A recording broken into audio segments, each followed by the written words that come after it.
은 예수님 24번째 생일 축하해요 라는 제목으로 설교 말씀을 전하도록 하겠습니다.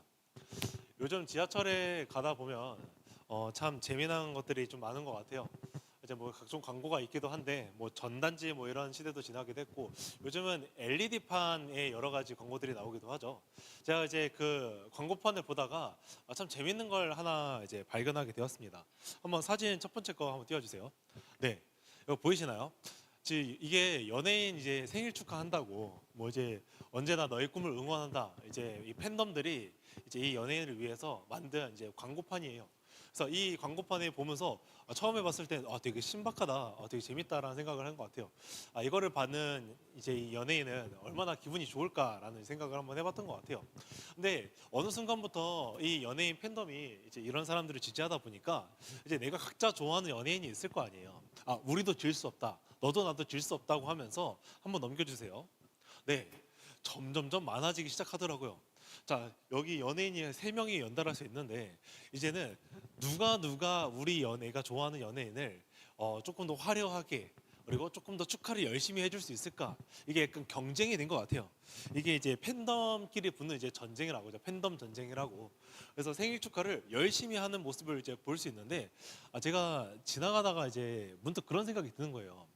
이렇게 생일을 열심히 이제 챙겨준 그 연예인은 참으로 팬들한테 너무나 고맙겠다, 너무 감사하겠다라는 마음이 드는 것 같아요. 근데 한편으로는 자기 부모님한테는 생일을 챙기고 뭐 케이크라도 하나 선물은 하고 이렇게 돈을 열심히 쓰는 건가 하는 이제 물음표가 좀 이제 들기도 했던 것 같아요. 이제 이런 팬덤 시대, 이제 내가 각자 좋아하는 나의 이 연예인을 정말로 화려하게, 누구보다도 열성으로 정말 축하해주기 위해서 이 팬덤 전쟁이 열렸는데, 이번에 새로운 이 팬덤 전쟁에 참여한 이 그룹이 있다고 해요. 한번 넘겨주세요. 네, 여러분 보이시나요? 이번에 유행하고 짤로 도자고 있는 예수 팬덤이라고 합니다. 지금까지 예수님이 이렇게 축하받은 적은 제가 본 적이 없는 것 같은데, 예수님 24번째 생일 축하해요 라는 이제 이런 광고로 이제 버스 정류장에 앞에 이제 붙어 있다고 해요. 이제 예수 팬덤은 참으로 이 말로 할 것 같으면 세계 최고 규모를 이제 자랑하고 있습니다. 그 어느 팬덤보다요 가장 많은 이제 인원을 자랑하고 있고요. 그리고 이어서 지금까지 이 연대기상 가장 최장수 팬덤을 유지하고 있는 사람이기도 합니다. 자, 한번 넘겨주세요. 자, 이번에는 사진 한 번만 더 넘겨주세요. 네, 이걸로 끝이 나지 않죠. 이번에 제가 처음 봤는데 이 예수님의 생일을 축하한 이 크리스마스 팝업 스토어가 이제 열렸다고 해요. 그래서 이게 건대 쪽인가 이제 열렸던 걸로 기억하는데, 예수님의 이런 팜플렛 카드 이제 하트하면서 사진 찍을 수 있는 것도 있고, 포토존도 있고요. 이제 각종 뭐 이제 아이템을 살 수 있는 것도 있고, 이제 여러 가지 포스터도 있고 다양하게 이제 있다고 합니다. 우리가 이런 것을 보면서 참 이 크리스마스라는 거는 참 기쁜 날이다, 그리고 이 생일이라는 거는 참 누가 받아도, 그리고 누가 받더라도 참 기쁘고 감사하고 좋은 날일 것 같다라는 좀 생각을 하는 것 같습니다. 여러분, 이번 주는 이제 크리스마스 주간이에요. 우리가 흔히 알고 있는 예수님의 이제 생일을, 예수님의 탄신일을 우리가 축하하는 날이죠. 여러분들은 이 예수님의 생일 어떻게 보내고 있습니까? 여러분들은 이 크리스마스 때 보통 어떻게 보내는 것 같나요? 뭐 아니면 여자친구 남자친구랑 해가지고 뭐 좋은 시간을 보내려고 하고 있지 않나요? 아니면 뭐 없는 사람들은 크리스마스 때 내가 크리스마스 없애기 프로젝트, 내가 이번에 밤을 꼬딱 새서 이번에 솔로 크리스마스는 너무나 별로니까 내가 이번 크리스마스는 한번 없애보기로 작정을 하겠다, 뭐 이런 것도 있는 것 같아요. 또 아니면 이번에는 오늘도 어김없이 케빈과 함께 크리스마스를 보내겠구나 하면서 나홀로 케빈을 한번 찍고 있지는 않는가, 뭐 다양한 생각을 하는 것 같습니다. 뭐 무엇이 되었든 간에 우리가 이 크리스마스라는 사실 의미가 되게 중요한 거잖아요. 우리가 어떻게 보내고 뭐 친구들과 좋은 정을 쌓고 즐겁게 노는 날이기도 하지만, 동시에 우리가 예수님의 생일을 기념하는 날인 만큼 예수님에 대해서 한번 묵상하는 시간이 되어야 되지 않나 한번 생각을 하게 되는 것 같습니다. 자, 그러면 우리가 이 크리스마스에 대해서 한번 의미를 한번 알아보고자 합니다. 네, 말씀 구절 한번 먼저 띄워주세요. 요한복음 1장 1절 한번 먼저 띄워주시면 감사하겠습니다. 우리는 저번에 요한복음 이제 이렇게 쭉 나가면서 요한복음 1장에 대해서 이제 얘기를 한 적이 있어요. 그때 우리가 뭐라고 얘기를 했냐면, 우리 한번 1절 한번 같이 읽어보도록 할게요. 자, 1절 읽겠습니다. 시작.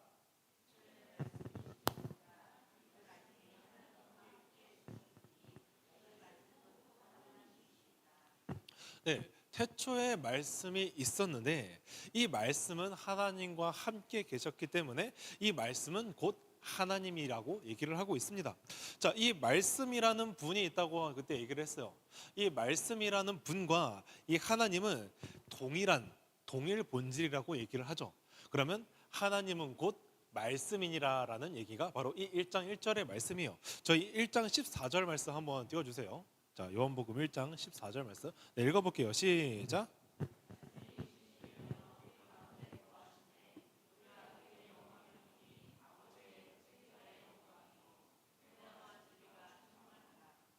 우리가 금방 1절에서 하나님과 말씀이 동일하다고 얘기를 했어요. 하나님이 곧 말씀이라고 얘기를 했습니다. 근데 그 말씀이 오늘 뭐라고 얘기를 하냐면 말씀이 육신이 되어 우리 가운데 거하심에. 자, 이 얘기가 뭐였었죠? 이 말씀이라는 분이 육신을 입었대요. 근데 육신을 입고 우리 가운데 왔는데 그 분이 바로 누구였냐면 바로 예수님이었죠. 자, 이 예수님은요 우리 가운데 오셔가지고요 우리 이 땅에 와서 이 예수님을 바라볼 때 그의 영광을 보게 된다고 해요. 근데 그의 영광을 보면 우리가 어떻게 보이냐? 은혜와 진리가 충만했더라. 이 우리가 이 예수님에 대해서 보면 볼수록 그리고 예수님에 대해서 보면서 이 영광에 대해서 알아가면 알아갈수록 우리는 그 은혜와 그 충만과 진리가 정말 풍성해지는 것을 우리가 알 수가 있어요. 예수님에 대해서 말씀에 대해서 우리가 듣기도 하고 때로는 설교에 대해서 듣기도 하고 다양한 말씀을 듣고 있잖아요. 근데 그분이 누군지 우리가 알아가면 알아갈수록 그의 영광이 무엇인지 알아가면 알아갈수록 우리한테 그것이 은혜가 되고 진리가 되고 그것이 우리 안에 풍성하게 풍족하게 누릴 수 있는 것이 된다는 것이죠. 우리가 그분을 보는 것만으로도 우리한테 풍성한 은혜가 주어진다고 지금 얘기를 하고 있는 것입니다. 예수님은 이 땅에 오셨잖아요. 예수님이 이 땅에 오셨다는 건요 육신을 입었다는 것. 근데 이 육신을 입었다는 건 인간이 되었다는 건데 우리가 한번 생각을 해볼게요. 신이라는 존재가 인간이 되었다는 거는 과연 수치일까요? 수치이지 않을까요? 저는 수치라고 생각을 합니다. 아니요, 수치입니다. 왜냐하면 신이라는 존재가 자신이 만든 그 피조물, 내가 만든 그 형상으로 내가 바뀌어졌다는 거는요 내가 신이라는 존재에 대해서 상당히 비하받는 내용이에요. 내가 신이라는 존재인데 어찌 인간과 똑같이 내가 말할 수 있느냐? 어떻게 신과 인간이 똑같이 되어가지고 우리를 위하여서 더 낮아진 존재로 우리가 대할 수 있느냐? 이 얘기거든요. 예수님께서는 우리를 사랑하셨기 때문에 그 육신을 입어서 이 땅에 오셨고 그 이 땅에 오심으로써 우리의 구원의 역사를 이루셨는데 그것이 예수님한테는 수치였다는 얘기죠. 사실 예수님께서 우리를 사랑하시지 않았더라면 사실 수치를 당할 일이 없었어요. 우리가 인생을 살아가면서 때로는 자존심이 꺾이는 일들이 한 번씩 당하기도 하잖아요. 근데 자존심을 건드는 얘기를 이제 들으면 혹은 당하면 우리가 되게 기분이 나쁘죠. 어떻게 내 자존감을 어떻게 나에 대해서 이렇게 폄하할 수 있지? 어떻게 나에 대해서 이렇게 비하할 수 있지? 이런 생각을 한단 말이에요. 그때 우리는 상당히 기분이 나쁜데 예수님께서는 우리를 위하여서 스스로 그 수치와 비하를 당하셨다는 것입니다. 왜냐하면 우리를 사랑하셨기 때문에. 왜냐하면 그분이 자신이 비하당하지 않고서는 우리를 구원하실 수 없었고 우리를 사랑하실 수 있는 그 최대고의 표현을 하실 수 없었기 때문에 이 육신을 입고 이 땅에 오시게 되었습니다. 인간은 타락을 했어요. 인간은 타락을 했기 때문에 무지한 존재가 되었습니다. 그 무지는 어떻게 되었냐면 하나님에 대해서 알지도 못하고 보지도 못하고 듣지도 못하는 존재가 되었단 말이죠. 그리고 이어서 이 인간은 타락으로 인해서 죄를 짓게 되었는데 그리고 죄로 인해서 우리가 죽음이라는 형벌을 받게 되었는데 단순히 이 형벌은 죽음이라는 형벌로 끝나는 것이 아니라 영원토록 지속토록 받는 그 형벌, 그 지옥이라는 형벌을 받게 되었습니다. 근데 이 희망도 소망도 없는 그 우리한테 지옥의 형벌을 받을 우리 때문에 한 빛이 갑자기 등장을 한 거죠. 그분이 누구냐? 바로 그 예수 그리스도였다는 것입니다. 이 빛은 결국에는 예수 그리스도입니다. 이 땅에 오신 예수 그리스도, 독생자 예수 그리스도죠. 이 땅에 오셔가지고 결국에 우리의 죄를 짊어가시고 어린 양이 되셨고 십자가에 죽으셨고 그 다음에 부활하셨습니다. 그리고 기적을 일으키셨고요. 그 다음 율법을 완성시키셨고요. 그리스도를 믿는 모든 자들이 그 하나님 나라에 들어갈 수 있도록 오늘 율법과 이 죄를 모든 것을 청산하셨다는 것입니다. 이게 바로 우리가 예수님께서 이 땅에 오심으로 볼 수 있는 그 영광이 아닐까요? 우리가 그 예수 그리스도의 영광을 진정으로 볼 때 우리의 은혜와 진리가 정말로 우리에게 충만하지 않을까요? 우리 마태복음 1장 18절하고 22절 한번 같이 읽어보도록 하겠습니다. 네, 마태복음 1장 18절 네, 한번 띄워주세요. 네, 한번 읽어보겠습니다. 시작.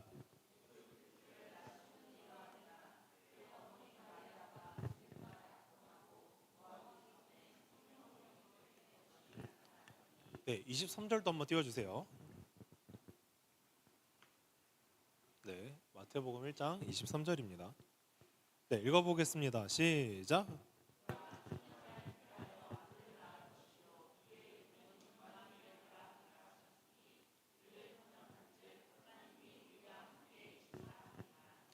아까 18절에서는 뭐라고 얘기를 하고 있냐면 이 마리아가 요셉과 약혼해서 이 동거하기 전에 성령으로 잉태된 것이 나타났더니 하고 있어요. 우리가 보편적으로 생각을 해보면 우리가 아기가 생기려고 하면요, 우리가 동거를 하고 동침을 해야지 아기가 나오게 될 것입니다. 근데 이 23절에서 뭐라고 얘기를 하냐면 보라 처녀가 잉태하여 아들을 낳을 것이요라고 얘기를 하고 있죠. 우리가 생각할 때는 그 동거하고 동침함으로써 분명히 아기가 생길 텐데 이제 마리아는 뭐라고 얘기를 하면 처녀라고 이제 얘기를 하고 있어요.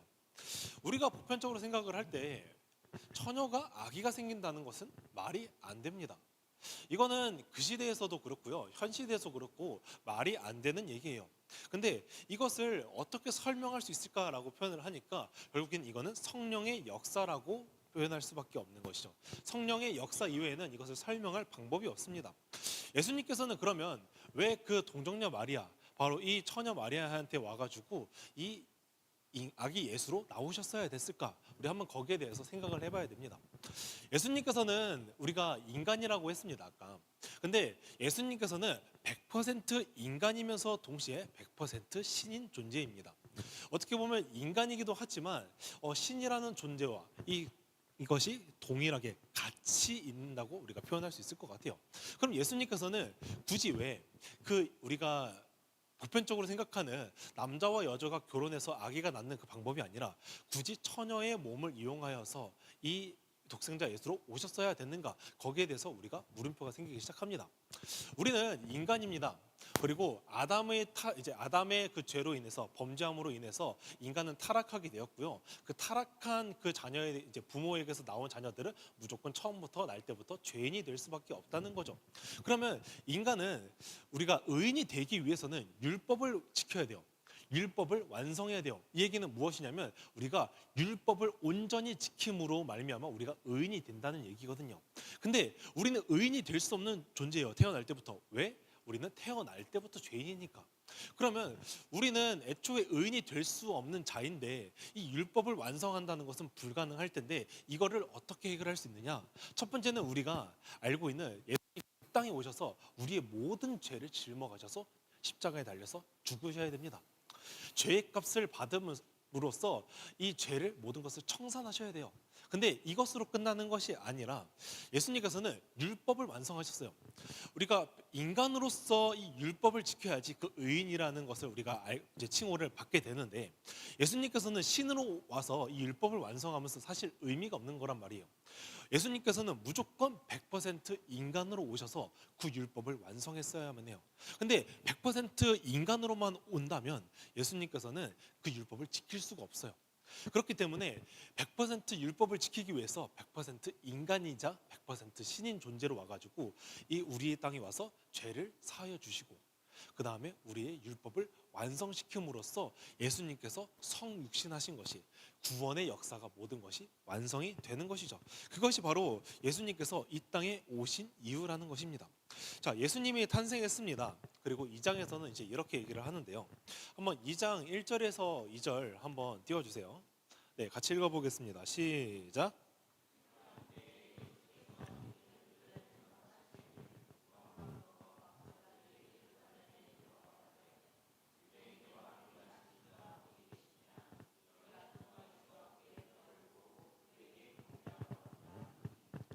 네, 여기서 이제 동방 박사가 이제 나타나게 됩니다.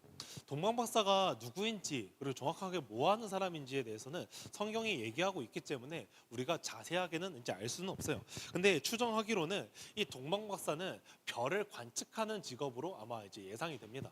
별을 관측한 사람, 별이 어떤지 관측하고 관찰하는 사람이라고 이제 얘기를 할 수 있겠죠. 근데 동방 박사들이 어느 날 이제 별들을 관찰하고 있었어요. 이렇게 별들을 관찰하고 있는데 갑자기 이상한 별이 하나 나타났네요. 그 별을 자세하게 관찰하다 보니까 되게 저거 특이하다. 그래서 그 별을 따라가게 됩니다. 그 별을 따라가다 보니까 도착한 곳이 어디였냐면 예수님께서 탄생하신 그 베들레헴이라는 곳에 이제 도착하게 되었어요. 근데 이들이 이 별을 보니까 심상치가 않은 거예요. 이 별은 만왕의 왕이 태어난 이 별의 징조구나. 그럼 우리가 그 왕을 우리가 경배해야겠다 하면서 이제 각종 여러 가지 재물들을 가지고 이제 그 별을 따라가게 됩니다. 근데 우리가 보통 왕이 태어났다고 생각을 하면 왕의 아기는 어디에서 태어나죠? 왕의 아기는 왕궁, 뭐 궁전 이런 데서 태어나겠죠. 근데 이 동방 박사들도 똑같이 생각을 해가지고 왕이 태어났으니까 한번 그 왕궁으로 한번 들어가야겠다 하면서 그 헤롯 왕이 있는 곳으로 이제 들어가게 됩니다. 그래서 여기 아기 태어났냐 하고 물어보니까 왕궁에는 그날 아기가 태어난 사람이 단 한 명도 없는 거예요. 그래서 되게 의아하다 이제 의아하다는 생각을 품고 있었는데 그 별을 다시 한번 더 자세히 관측하다 보니까 그 예수님이 태어나신 곳에 그 별이 딱 위에 떠 있는 거예요. 그래서 그 별을 다시 따라가서 그곳에 도착하니까 마리아가 있었고요. 그리고 그 마리아에서 태어난 그 아기 예수님이 있었죠. 그 동방 박사들은 그 아기 예수님을 보고 우리의 구원자 되시고 우리의 참으로 왕 되신 분이 태어났구나 하면서 이제 그 예수님에게 제물을 이제 드리게 됩니다. 근데 그 제물에 이제 세 가지가 있었는데요. 그 세 가지가 무엇이었냐면 첫 번째는 황금, 두 번째는 유향, 세 번째는 몰약입니다. 이 세 가지는 각자의 의미가 있는데요. 첫 번째 황금은 왕권을 상징해요. 왕권. 자, 이 왕권이라는 거는 왕이 보통 쓴 왕관이 황금으로 되어 있죠. 그러면 이 황금이라는 존재는 그 왕에 대해서 이 왕권에 대해서 이제 의미하고 있어요. 그리고 성경에서 또 이 믿음을 상징할 때 이 금에 대해서 표현할 때가 있거든요. 이 금에 대해서 어떻게 표현을 하냐면 순금과 같은 믿음. 우리가 어떠한 환난과 고난이 있더라도 변함이 없는 믿음에 대해서 얘기를 하고 있어요. 그러면 이 동방 박사들이 황금을 준비했다는 것은 무엇이냐면 우리의 아기 예수가 왕이시다. 우리의 왕 중에 만왕의 왕이시다. 동시에 우리는 어떠한 믿음을 가지고 따라야 되냐면 어떤 환난과 고난에도 변함없는 믿음으로 따라야 될 만왕의 왕이다라는 의미를 가지고 있는 것입니다. 자, 두 번째는 유향입니다. 자, 유향은 제사 때 쓸 필요한 물품이었어요. 제사 때 쓸 필요한 물품.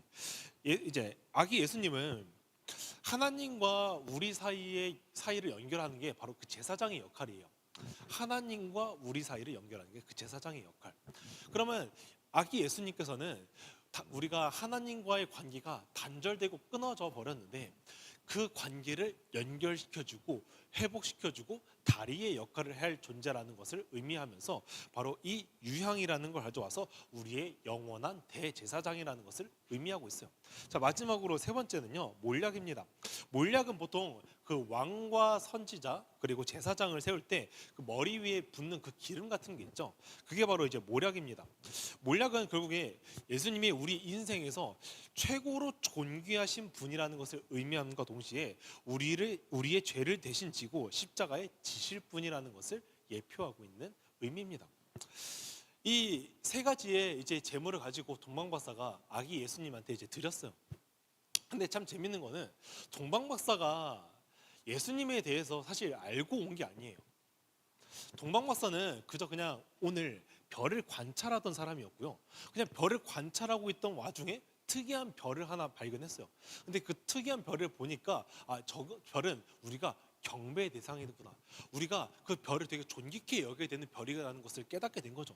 그렇기 때문에 예수님이라는 존재에 대해서, 예수님의 탄생에 대해서 알고 있지는 않았지만 우리가 그 세 가지의 제물을 준비하면서 동방 박사는 이 별은, 이 예수님의 탄생은 우리가 존귀케 여겨야 되는 분이구나, 우리의 왕 되신 분이구나, 우리의 제사장 다니신 분이었구나 라는 것을, 모든 것을 알게 되면서 이 예물을 준비한 것입니다.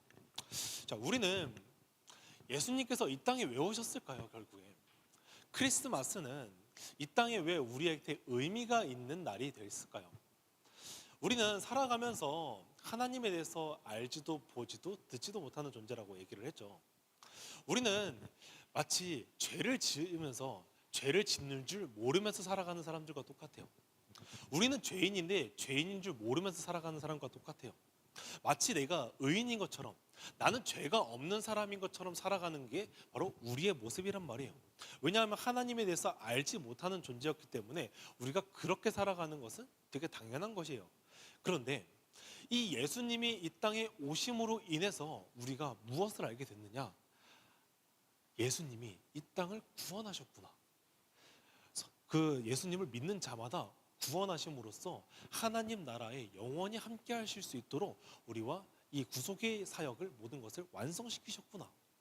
이 모든 것을 깨닫게 되면서 내가 죄인이니까 나는 지옥의 형벌을 받을 존재였는데 예수님의 그 사랑으로, 은혜로 말미암아서 내가 구원받은 존재라는 것을 깨닫게 되는 것, 그 의미가 우리한테 너무나 큰 존재가 아니겠어요? 큰 의미가 아니겠어요?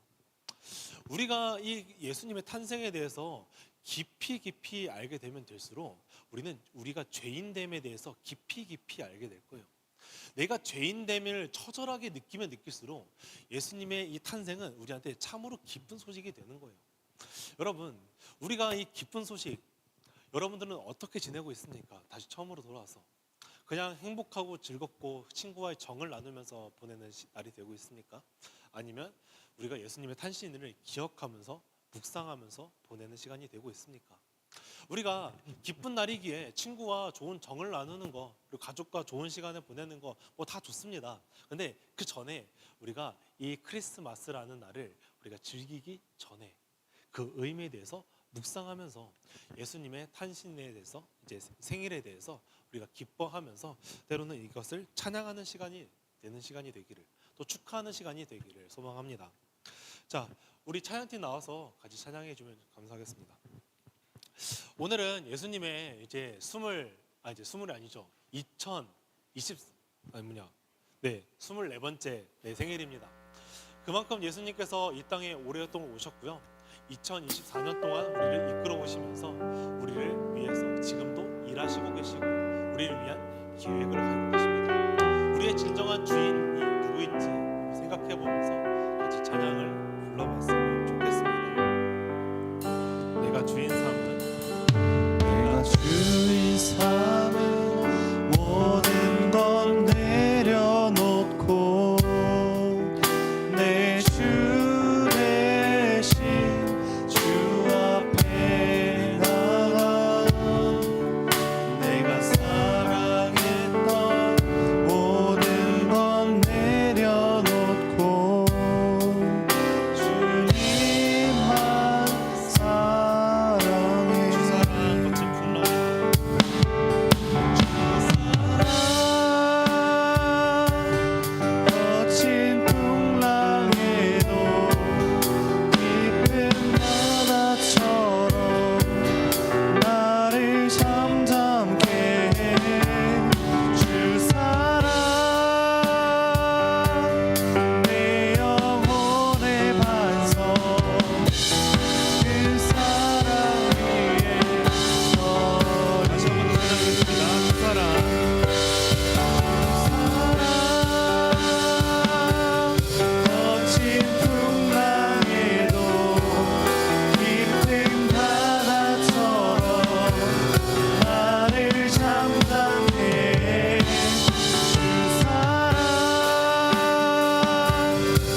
하나님 아버지, 저희에게 아기 예수님을 보내주심에 감사드립니다.